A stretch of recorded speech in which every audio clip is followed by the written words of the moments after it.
Welcome to History and Science Channel. दोस्तों, आज के दौर में हम इंसान दुनिया के किसी भी हिस्से में बिना किसी तकलीफ और परेशानी के बहुत जल्द और आसानी के साथ सफ़र कर सकते हैं। इसलिए कि हम इंसानों के पास हवाई जहाज जैसी तेज़ रफ्तार सवारी मौजूद है। लेकिन कभी आपने ये सोचा है कि इस हवाई जहाज़ को किसने ईजाद किया? तो आज इस वीडियो में हम हवाई जहाज़ को ईजाद करने वाले दो भाइयों की कहानी जानेंगे, जिन्हें आज दुनिया राइट ब्रदर्स के नाम से जानती है। तो इसकी शुरुआत हुई थी 1867 में, जब विल्बर राइट, और 1871 में जब ऑर्विन राइट का बर्थ हुआ। उनके वालिद का नाम विल्बर राइट था, जो एक चर्च के फादर थे। 1878 में उनके वालिद ने उन्हें एक उड़ने वाला खिलौना दिया था, जो कि रबड़ की मदद से उड़ता था। खेलते हुए जब खिलौना टूट गया तो दोनों भाइयों ने इसी तरह का एक खिलौना बनाया। ये देखकर उनके मन में एक सवाल पैदा हुआ कि अगर ये खिलौना उड़ सकता है तो कोई ऐसी मशीन भी तो बनाई जा सकती है जिससे कि इंसान बैठ के उड़ सके। दोनों भाइयों ने हाई स्कूल तो अटेंड किया था, लेकिन इसके आगे नहीं बढ़े। 1886 में विल्बर को एक रोज दोस्तों के साथ खेलते समय चेहरे पे घाव आई।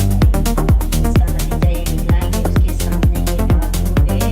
इसके बाद साल उसने अपने लिए और साथ ही वो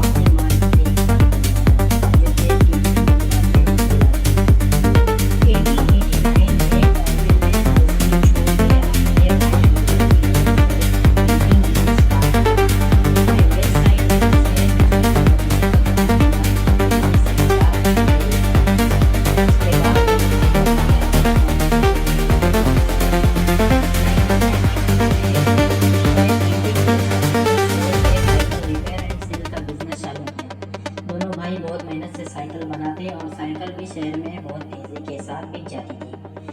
इसी बिजनेस से जो फायदा होता उससे कुछ फंड भी जमा करते ताकि वो अपने बचपन के सपने को सच कर सके। 1890 में उन्होंने एक जर्मन इन्वेंटर ऑटो लिलियंथल की फ्लाइट के साथ फोटो देखी थी, जिसने पहले ही कई सारे फ्लाइट को कामयाबी के साथ पूरा किया था।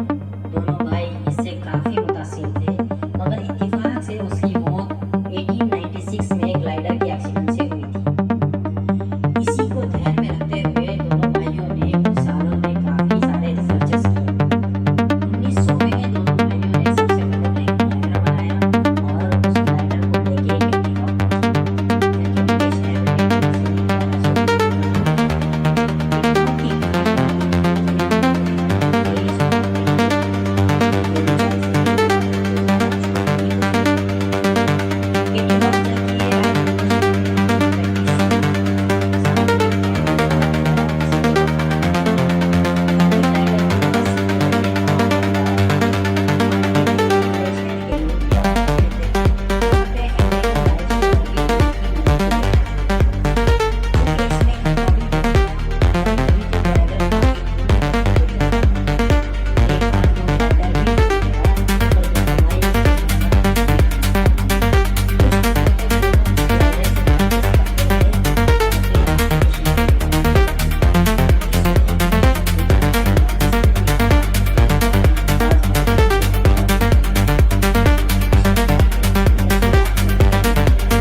क्रेडिट दोनों में से कौन लेगा, विल्बर या और भी। इसका फैसला कॉइन उछाल के किया गया, जिसमें विल्बर राइट जीत गया।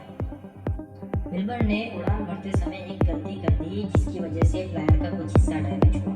2-3 दिन की मरम्मत के बाद 17 दिसंबर को फ्लायर फिर से उड़ने के लिए तैयार था। विल्बर ने फ्लायर का विंग पकड़ के उसे ट्रैक पे ले आया, क्योंकि इस बार विल्बर की जगह ऑरविल को फ्लायर उड़ाने का मौका मिला और ऑरविल ने एक कामयाब उड़ान भरी।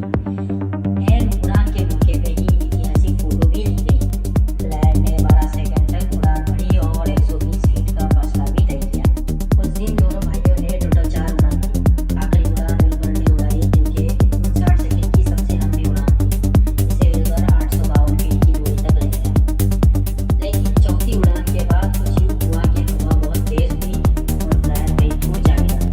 इस वजह से फ्लायर को काफी नुकसान हुआ और ये फ्लायर कभी भी ठीक नहीं हो सका। राइट ब्रदर्स ने अपनी कामयाबी का टेलीग्राम अपने घर वालों को भेजा। इसमें दोनों भाइयों ने प्रेस को इन्फॉर्म करने के लिए रिक्वेस्ट किया, लेकिन दुनिया अभी से मानने के लिए तैयार नहीं थी। डेटा के जर्नल ने कहते हुए न्यूज़ नहीं रिलीज की, ये फ्लाइट बहुत छोटी है। जब एयर टेलीग्राफ ऑपरेटर ने उनका मैसेज न्यूज़ मीडिया ऑस्ट्रेलिया को भेजा, इसने बहुत ही गलत खबर न्यूज़ को पढ़ा। दोनों भाई अपने घर वापस चले आए। आपको इस पर फिर अपने करते एक्सपेरिमेंट करते करते नुकसान को ही गुजर गया। 1905 में उनका फ्लाइट और उसे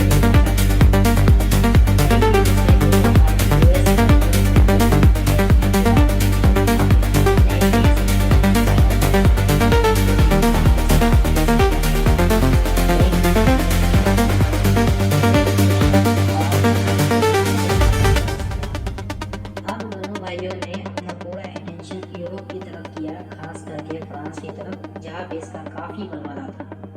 1907 में राइट ब्रदर्स पहली बार यूरोप गए और वहाँ की गवर्नमेंट और बिजनेसमैन से आमने सामने बातचीत की।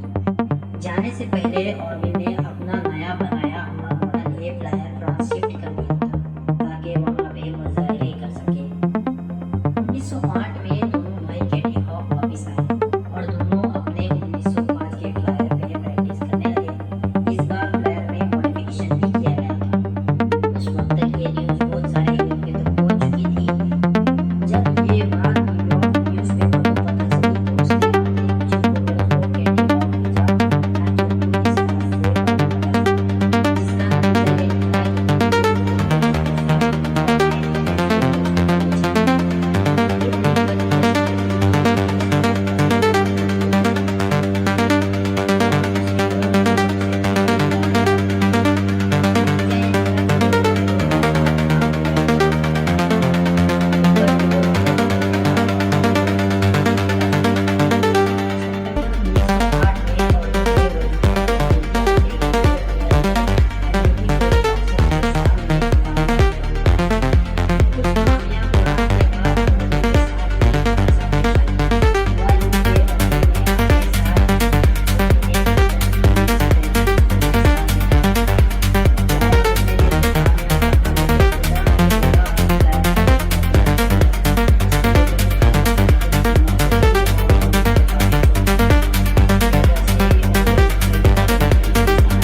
कंप्यूटर्स के बारे में काफ़ी कुछ जानने को मिला होगा।